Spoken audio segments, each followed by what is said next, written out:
Hello everyone, this is Irene, and in this video I'm going to share you how to make itinerary for a Schengen tourist visa. And a realistic itinerary will help us in order to increase the chance of visa approval, and this should be backed up by our finances. Disclaimer again, I'm not a visa expert, and what I'm going to share you is my own experience. Remember, it is always case-to-case basis when it comes to visa approval, and travel itinerary is one of the requirements for visa application, and the immigration officer could ask for an itinerary and with your tickets and accommodations, and better to be prepared or over prepared.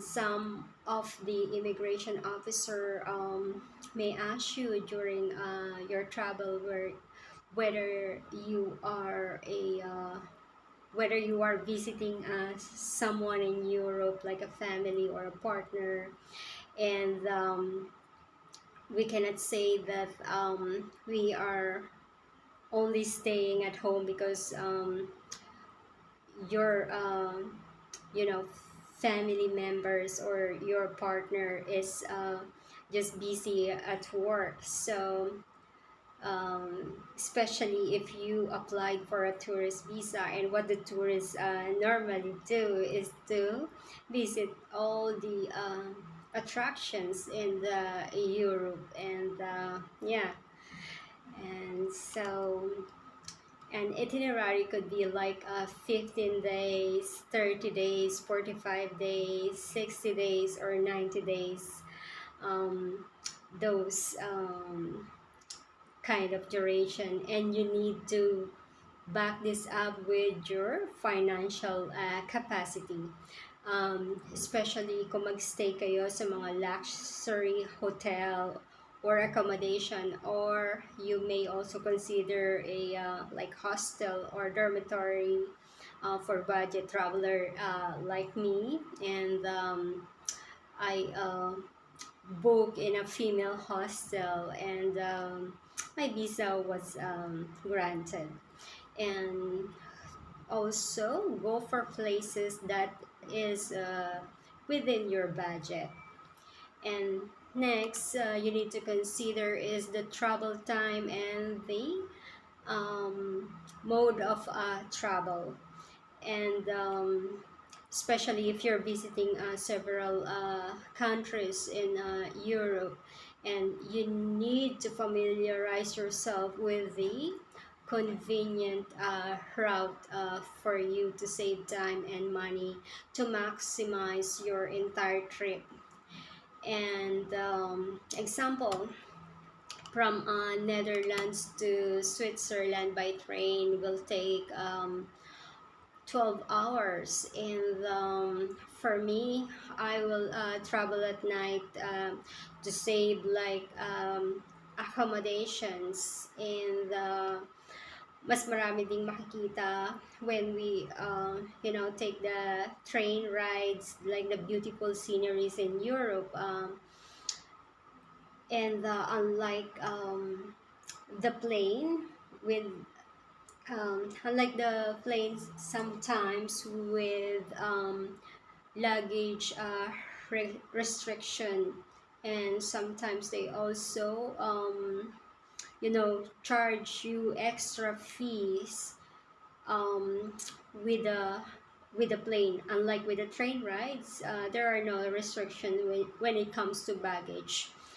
And also with a plane, you need to be at the airport 2 to 3 hours before the flight. So plan accordingly kung ano ba sa palagay nyo yung the best option for you.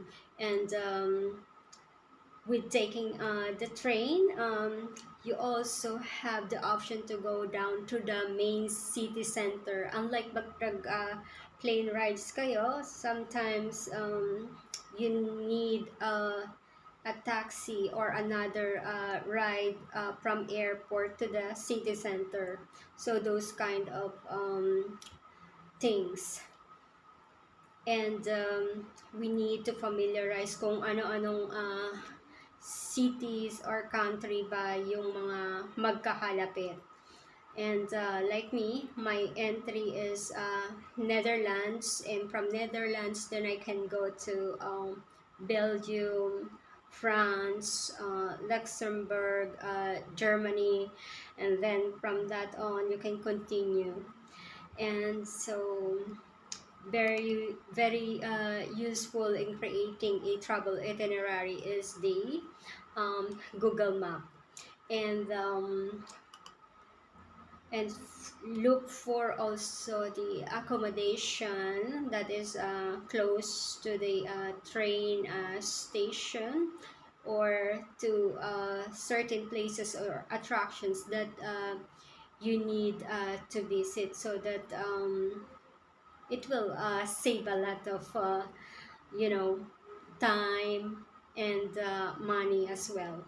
And for accommodation, like in booking.com, since this is only for a visa application, look for the one with pre-cancellation.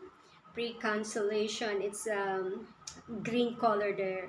Pre-cancellation, no prepayment needed, or like pay at the property. You can see that all in booking.com. And you will also see in Netherlands website, it says there, make travel reservation which you can cancel in case visa request will be refused.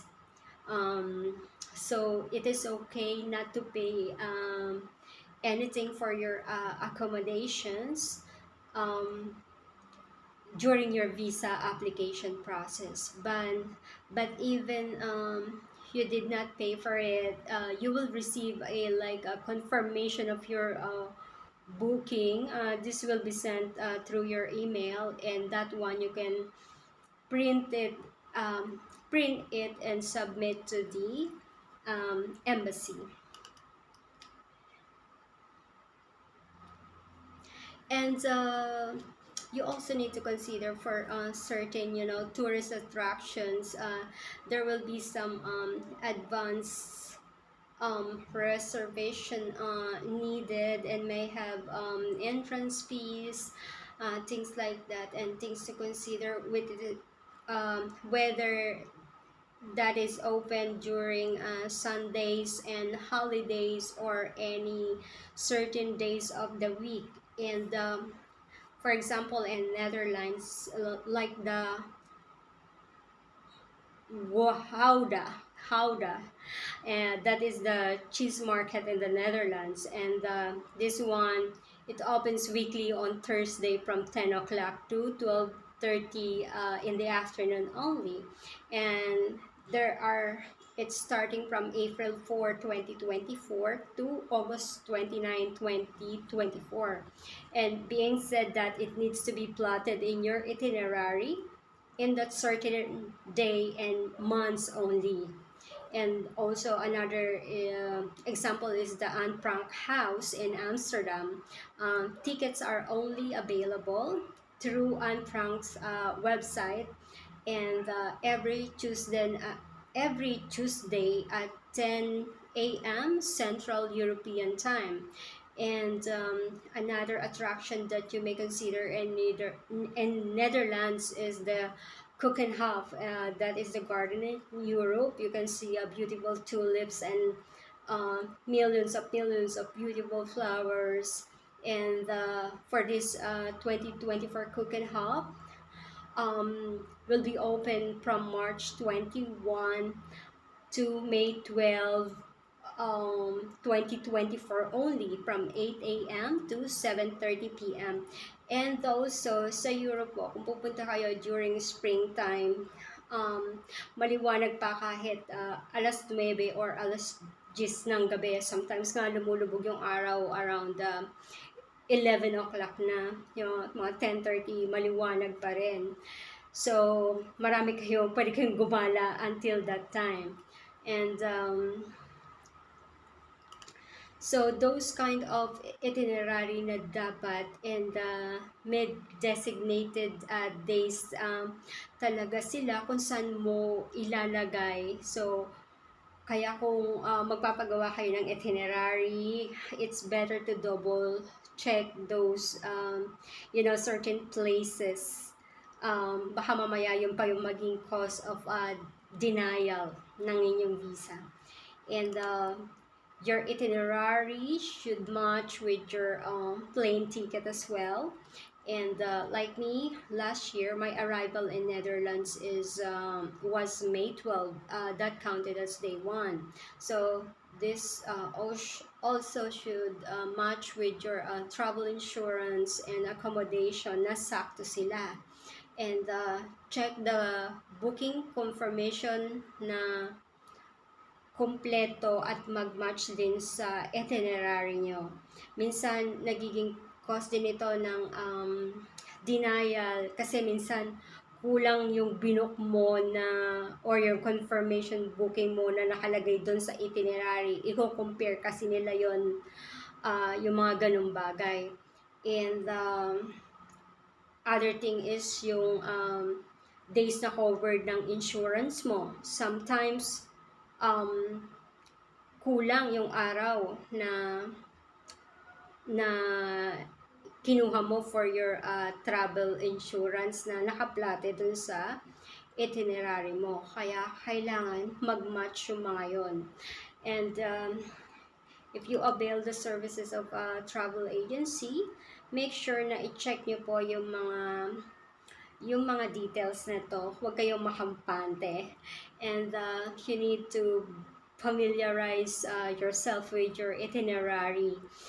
Lalo na pag hindi kayo yung gumawa. Kasi once na nag-travel na kayo and you're busy and you don't have time to look at your itinerary and the immigration officer asks you a certain place, you need to be prepared with that. And I remember there was one incident in Schiphol Airport na tinanong siya kung nasan ba yung Anne Frank house and hindi niya masagot kung nasan yun kasi naisip niya mahirap daw bigkasin yung mga street names in the Netherlands. Totoo naman po. But then, the best way is you can just simply say it's in Amsterdam. Yung parang alam mo lang kung saan ba makikita yung Anne Frank house, yung mga ganung bagay. And also, now that you know those simple and basic things about booking, about making or creating itinerary, it is time now to organize your itinerary into a table. And so, para pag tinignan nyo ng visa officer, kita nila kagad kung paano ba yung pag-stay mo sa Europe. And so, I will make a separate video on detailed day-to-day itinerary into table. And so, best of luck to all the applicants. And please likes and subscribe to First Time Traveler channel if you want to know more about do-it-yourself Schengen Visa Application. God bless everyone. Thank you.